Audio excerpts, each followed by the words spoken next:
নমস্কার, আমার সকল ডিভাইন মাস্টারদেরকে নবরাত্রির এই চতুর্থ দিনে জানাই অনেক অনেক শুভেচ্ছা এবং অভিনন্দন। আজকে মাতা কুষ্মান্ডার দিন। এই দেবীর কাছ থেকে আমরা যে আশীর্বাদ লাভ করি তা হলো শ্রদ্ধার আশীর্বাদ। আমরা আমাদের জীবনে যা করি তা এটাই আমাদের দিক নির্দেশনা।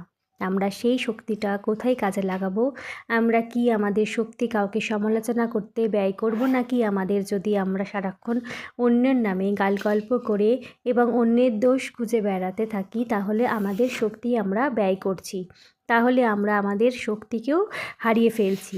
আমরা আমাদের শক্তি ভয়ের পেছনে ব্যয় করছি, কিন্তু সঠিক শক্তি তখনই সমাদৃত হয় যখন আমরা সেটিকে সঠিক পথে চালিত করি, এবং যত তাড়াতাড়ি সম্ভব আমরা যখন একে সঠিক পথে চালিত করি তখন আমাদের ভেতরে সৃজনশীল শক্তির বিকাশ ঘটাতে শুরু করি। ঠিক যেমন মাতা কুষ্মান্ডা দেবী তার শক্তিকে চালিত করেছিলেন, দিশাকে সঠিক পথ দেখিয়েছিলেন এবং তার ফলস্বরূপ অত্যন্ত সৃজনশীল কিছু একটার জন্ম হয়েছিল। ধন্যবাদ।